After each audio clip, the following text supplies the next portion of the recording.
오늘의 말씀의 제목은 그러나 기도하셨다. 제가 몇 개월 전에 서울에서 지하철을 탄 적이 있습니다. 예전에도 익히 경험했던 바지만 역시 서울은 이른 아침임에도 불구하고 지하철을 타려는 사람들이 굉장히 많았습니다. 그리고 거기 젊은 그 청년들은 다른 사람은 에스카레이터로 내려갈 때 막 계단 위로 막 뛰어내려가는 모습도 보았습니다. 얼마나 바쁜지 마치 경쟁하듯이 막 뛰어갑니다. 그 지하철이 오면은 어떻게든 저 열차를 타려고 막 지하철에 막 밀리고 막 미입니다. 남녀노소 할 것 없이 우리가 그런 표현을 쓰지요. 콩나물 시루에 담겨진 것처럼 그렇게 갑니다. 이처럼 오늘날 현대인들이 모두 바쁘게 살고 있죠. 무언가를 위해서 정신없이 뛰어다니고 있는 것이 오늘날 사람들의 모습입니다. 이 경쟁 속에서 조금이라도 뒤처지면 안 된다고 생각해서 앞으로 달려가죠. 그래서 우리 시대의 문명을 자전거 타기라고 말하기도 한답니다.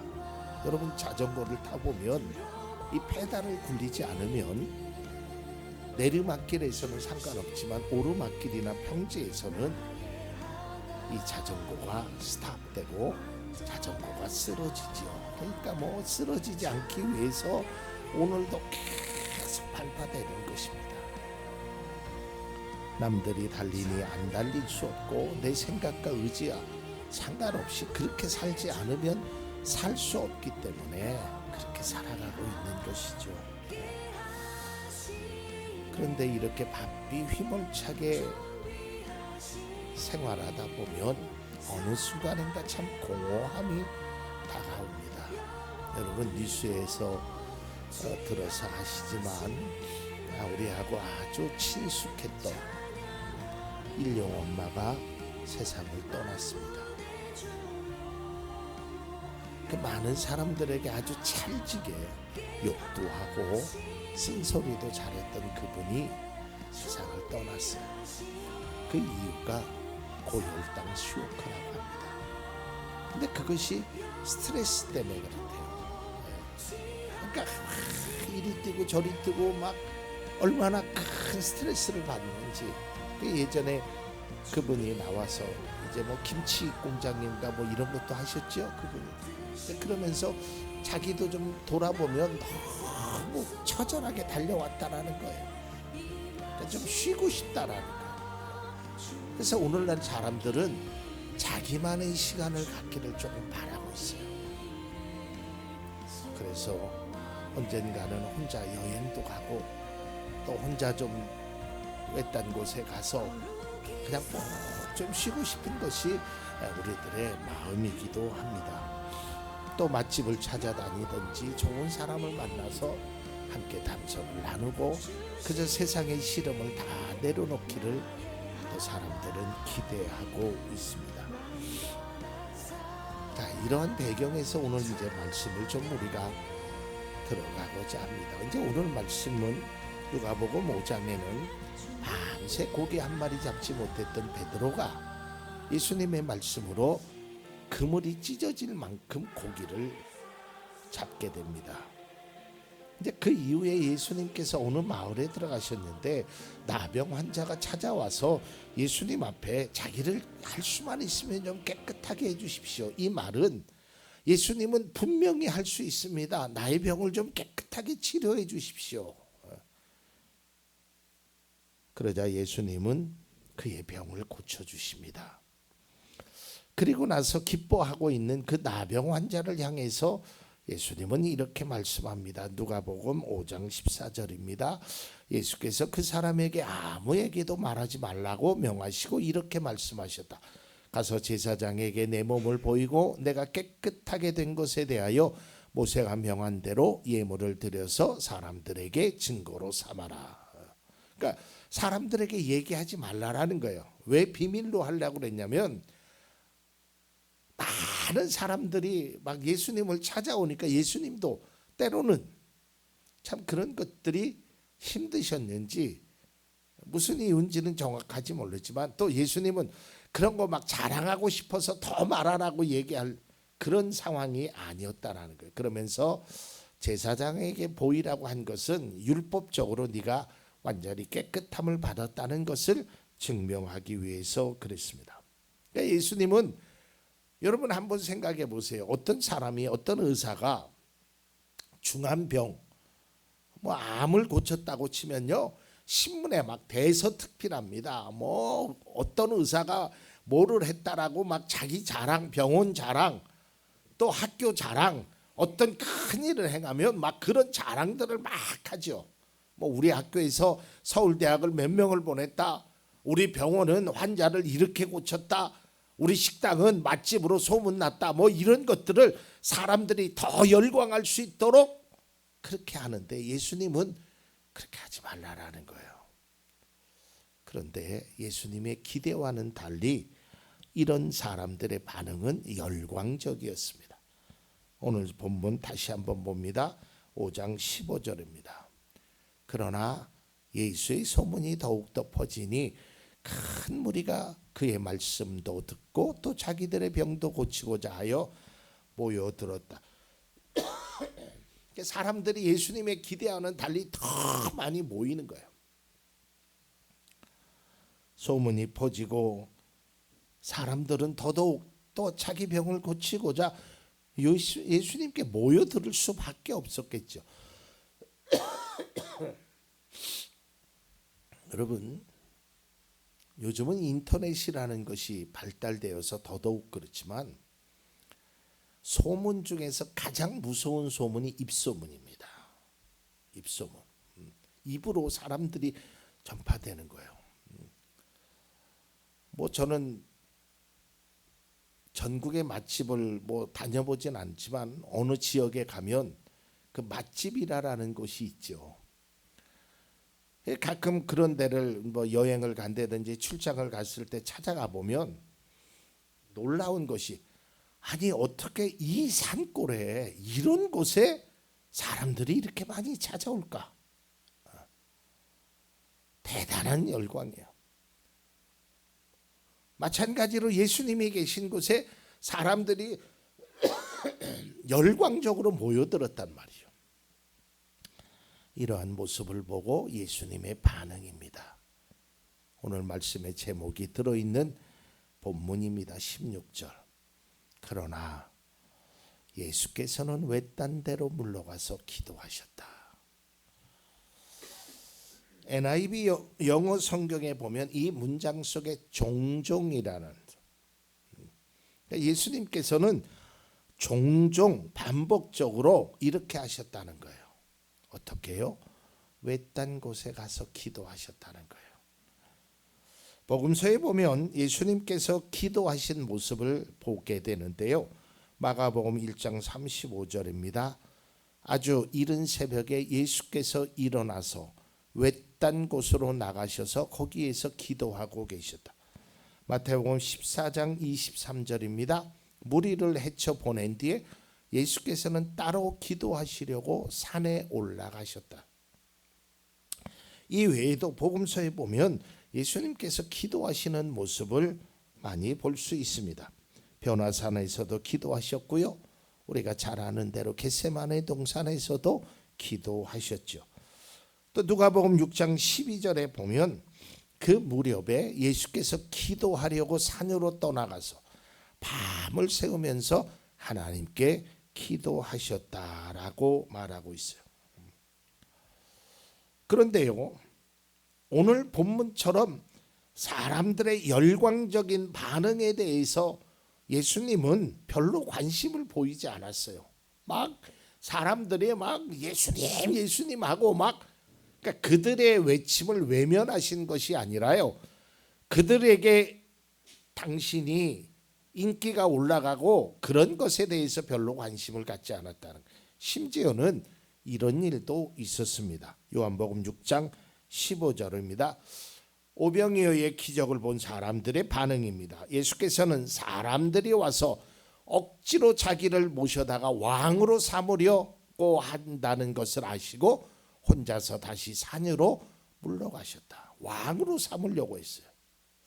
그런데도 예수님은 그것을 물리치시고 기도하라고 하셨다는 거예요. 예수님의 인기가 날로 높아졌죠. 왕으로 모시려고 했죠. 그러나 예수님은 그 인기와 평판에 마음이 흔들리지 않았어요. 오히려 그때마다 기도하라고 하셨다는 겁니다. 오늘 본문의 말씀도 마찬가지죠. 한적한 곳에 외딴 곳에 가서 기도하셨다는 거예요. 여러분, 우리가 일반적으로 생각할 때는 이해가 되지 않는 모습입니다. 사람들이 나를 인정해 주면 아주 우쭐하게 돼 있어요. 기분이 좋죠. 때로는 더 자랑하고 싶죠. 자기를 더 나타내고 싶습니다. 하지만 주님은 그때마다 기도하셨습니다. 화려한 외모, 열광하는 그 결과에 집중하지 않았어요. 저는 이 말씀을 묵상하는 가운데 우리에게 필요한 것이 그러나 기도해야 된다라는 거예요. 그러나 기도해야 되는 것은 제가 새벽 기도 시간에도 말씀드렸고 어느 분과 대화에서도 말씀드렸는데요. 괴롭다, 힘들다, 어렵다. 그러나 기도하겠다. 또 반대로 즐겁다, 행복하다, 기쁘다. 그러나 기도하겠다. 이 말은 뭐냐면 제가 수요일 날 설교 시간에도 얘기해요. 여러분, 우리나라 애국가가 괴로우나 즐거우나 나라 사랑하세라는 가사가 있죠. 그리스도인도 마찬가지예요. 괴로우나 즐거우나 기도해야 돼요. 여러분, 본문에 말하는 이 광야라는 곳은요, 이 원어적인 의미 헬라어나 히브리어의 원어를 보면 광야라는 뜻이 내포되어 있어요. 한적한 곳. 이 광야는 하나님의 도움이 절대로 필요한 장소가 광야입니다. 그러니까 내가 스스로 광야로 들어가는 거예요. 왜 들어가냐면 하나님의 도움이 나는 절대로 필요합니다. 하나님의 도움 없이는 나는 살아갈 수 없습니다. 하나님이 구름 기둥과 불 기둥으로 도와주시지 않으면 나는 한 걸음도 앞으로 나아갈 수 없습니다. 이게 바로 광야라는 거예요. 광야는 일상생활을 좀 멈추고 자기 자신을 뒤돌아보는 겁니다. 여러분, 우리가 세상 속에 살면서 세상 일에 너무 분주하단 말이죠. 세상 일에 기뻐하고 세상 일에 슬퍼하는 일들이 너무 우리에게 익숙해져 있어요. 그러나 그 과정 속에서 우리는 하나님과 함께하는 그 광야의 시간이 필요해. 그것이 바로 기도라는 것입니다. 사람들의 병을 고치시고 가르치시는 일도 중요했지만 예수님은 기도하는 것이 그만큼 중요하기 때문에 기도하셨다는 거예요. 예수님은 항상 기도하셨어요. 항상 기도가 먼저였다라는 거예요.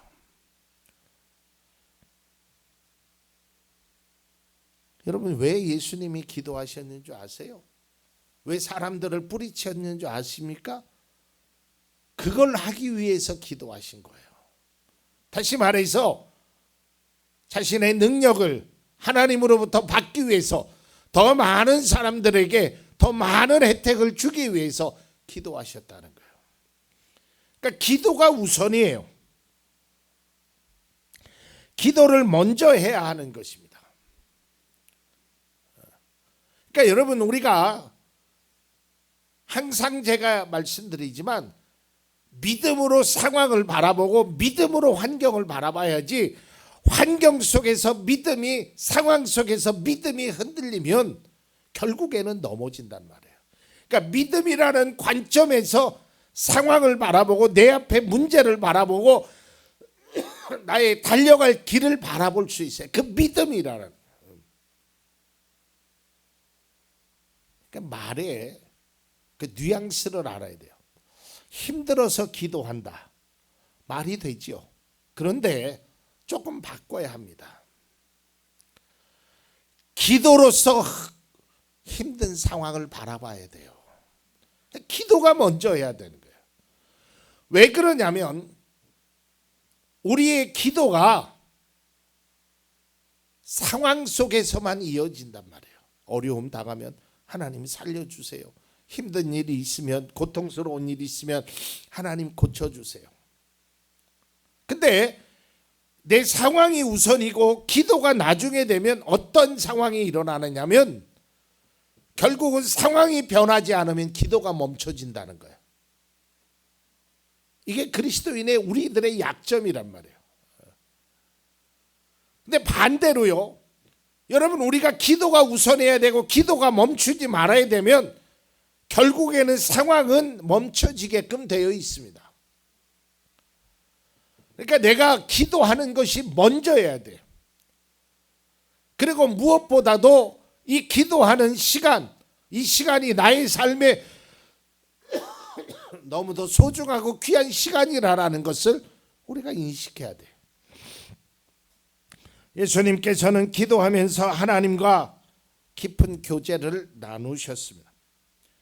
영적인 힘과 사역의 방향성을 얻었어요. 광야의 시간이 우리에게 필요하는 거예요. 앞서도 얘기했지만 여러분, 출애굽기나 또 민수기 같은 것을 읽어보면 광야는요, 어느 때는 막 6개월 동안 꼼짝 안 하고 움직이지 않습니다. 오직 광야는 하나님만 바라보는 시간이에요.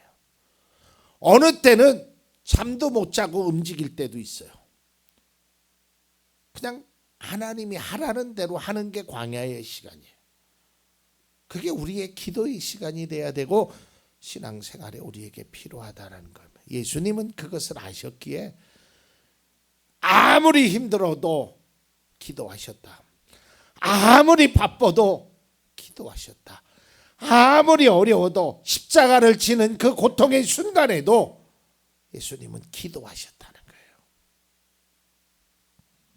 그래서 주님은 그 어떤 것보다 우선적으로 기도하셨습니다. 이제 말씀을 맺고자 합니다. 예수님은 언제나 어디서나 어떠한 상황에도 기도하셨습니다. 즉, 그러나 기도하셨다는 거예요. 사람들의 뜨거운 반응과 예수님을 왕으로 삼으려 하는 소위 인기가 절정일 때 그러나 기도하셨습니다. 힘들고 지칠 때도 있으셨죠. 예수님도. 그러나 기도하셨습니다. 기쁘고 즐거울 때도 있었습니다. 그러나 그때도 기도하셨습니다. 어떤 일이 있어도 기도하는 것을 놓치지 않았습니다. 여러분, 그리스도인의 삶에도 우리의 삶에도 마찬가지입니다. 기도해야 합니다. 믿음의 성도 누구도 기도가 필요하지 않는 사람은 없습니다. 문제는 내가 기도의 필요성을 느끼지 못하고 있기 때문입니다. 기도하지 못할 상황은 그 어떤 것도 없습니다. 상황이 나빠도 기도할 수 있고요. 상황이 좋아도 기도할 수 있고요. 낮에도 기도할 수 있고요. 밤에도 기도할 수 있고요. 어떠한 상황에도 우리는 기도할 수 있습니다. 기도하지 못하는 이유는 핑계에 불과합니다. 목사님, 나는 이래서 기도를 못하겠어요. 나는 저래서 기도를 못하겠어요. 기도가 안 돼요. 그런 분들이 종종 계시죠. 기도해야 합니다. 왜 기도해야 하는지는 제가 말씀을 통하여 신앙적으로 깨달은 것은, 왜 기도가 아는지는 기도해보면 알아요. 이게 정답이에요. 또 기도하지 않으면 기도의 필요성을 더더욱이나 느끼지 못해요. 그리고 그런 분들 계셔요. 아, 목사님, 저는 기도가 안 돼요. 기도가 잘 안 돼요. 그거는 기도하지 않아서 그래요. 해보세요. 단 1분이라도, 단 30초라도, 아니면 입술로 못하면 마음으로라도 하나님 앞에 진정성을 보이시란 말이에요. 제가 많이 쓰는 단어가, 신앙에는 이 진정성이 보여야 돼. 우리가 사람과의 관계 속에서도 진정성이 보이면 그저 반찬 하나, 김치 하나 놓고도 그 밥이 정말 고맙고 맛있는 거예요. 배고픔과 배부름을 떠나서. 왜? 차려주는 사람의 진정성이 느껴지니까. 대접하는 사람의 마음이 느껴지면 그것을 대접받는 사람은 뭐 수십 가지의 반찬과 육류가 가득한 그것만이 아니라 그의 진정성으로 마음의 감동을 받는 겁니다. 하나님도 마찬가지예요. 우리가 어떤 언어를 쓰느냐, 어떠한 자세로 무릎 꿇고 기도하느냐, 기도원에 가서 기도하느냐, 금식 기도하느냐, 아니에요. 우리의 진정성이 필요하다는 거예요. 기도가 안 된다고 멈추면 안 돼요. 어떻게든 해야 돼요. 여러분, 숨쉬기 힘들다고 숨을 멈추면 되겠습니까? 기도해야 돼요. 그리스도인은 기도가 필요하다는 사실을 인식하고요. 제가 앞서도 말씀드렸듯이요, 기도는 하면 할수록 기도하게 돼요. 기도는 안 하면 안 할수록 안 하게 돼요. 왜요? 기도 안 하면 내가 기도의 필요성을 느끼지 못해요. 사람이는 그게 일순간에 감정적으로 끝나면 안 돼요. 힘들고 괴로울 때, 어려움 당할 때만 기도하는 것이 아니고요, 행복하고 즐거워 아무런 문제가 없어도 기도해야 됩니다. 여러분, 그런데 우리가 알다시피 삶의 과정에서 제일 힘든 게 뭐예요? 제가 작년인가도 그런 설교를 한 것 같은데요, 내가 할 수 있는 것이 아무것도 없을 때 정말 힘들어요. 내가 아프잖아요. 내가 힘들잖아요. 나에게 어떤 문제가 있잖아요. 그럼 내가 아파서 병원이라도 갈 수 있다면 그래도 좀 위로가 돼요. 위안이 돼요. 근데 내 힘으로 병원도 못 가요. 내가 어떤 문제가 있는데 그것을 해결해야 되는데 그냥 바라보고 망연자실이 있는 거예요. 내가 할 수 있는 것이 아무것도 없어요. 아무리 생각해봐도 해결할 방법이 없고요, 마음이 무너져서 노력할 마음조차 생기지 않을 때도 있어요. 이때 마음에 공허함이 생깁니다. 나는 왜 이럴까? 나는 왜 이럴까? 내 환경은 왜 이럴까? 내 상황은 왜 그럴까? 그러나 기도해야 합니다. 어떤 상황 속에서도 이 그러나라는 단어가 앞에 것을 반전하는 거 아니겠어요? 기도해야 돼요. 제가 말씀을 준비하다가 참 이 시편의 이 말씀이 마음에 많이 와닿았어요. 142편 4절에서 5절입니다. 여러분, 4절 보세요. 아무리 둘러보아도 나를 도와줄 사람이 없고 내가 피할 곳이 없고 나를 지켜줄 사람이 없습니다. 아무리 둘러봐도 얼마나 힘들겠어요. 살려주세요 하고 외치는데 누구 하나 봐주지 않아요. 이럴 때 어떻게 해야 될까요? 5절. 주님, 내가 주님께 부르짖습니다. 주님은 나의 피난처, 사람 사는 세상에서 내가 받는 분깃은 주님뿐입니다 라고 하였습니다. 바로 이거예요. 그래서 믿음의 성도는 어떠한 상황에서도 기도해야 합니다. 이 기도가 힘의 원천이며 이 기도가 믿음의 표현이다. 저는 말씀을 준비하면서 이 책에서 기도는 믿음의 표현이라는 그 단어가 참 마음에 와닿았어요. 여러분, 정말 하나님을 믿으십니까? 그러면 기도하십시오. 그것이 여러분의 믿음의 표현입니다. 또한 기도는 하나님에 대한 우리의 반응입니다. 여러분 기도해 보세요. 할 수 있습니다. 그리고 기도해 보시면 내 인생에 기도가 이렇게 필요하구나라는 것을 느끼게 돼요. 하면 할수록. 이게 원리더라고요. 공부도요. 하면 할수록 하게 돼요. 근데 이게 책장을 딱 덮어놓으면 안 해요. 운동도 그래요. 해보면 하면 할수록 내가 뭐 운동을 해야겠구나 이게 느껴져요. 근데 어느 순간 운동을 안 하게 되면 아예 안 해져요. 기도도 마찬가지예요. 기도하면 기도의 필요성을 느끼게 됩니다. 오늘 말씀의 제목처럼 그러나 기도하신 그 예수님의 모습을 바라보면서 우리가 어떤 상황이라도 아무리 돌아봐도 도와줄 사람 없고 힘들고 어렵고 흐르는 건 눈물이요 나오는 건 한숨밖에 없는 그 상황이라 할지라도 그러나 기도해야 됩니다. 이것이 바로 신앙이고 이것이 바로 믿음인 것입니다.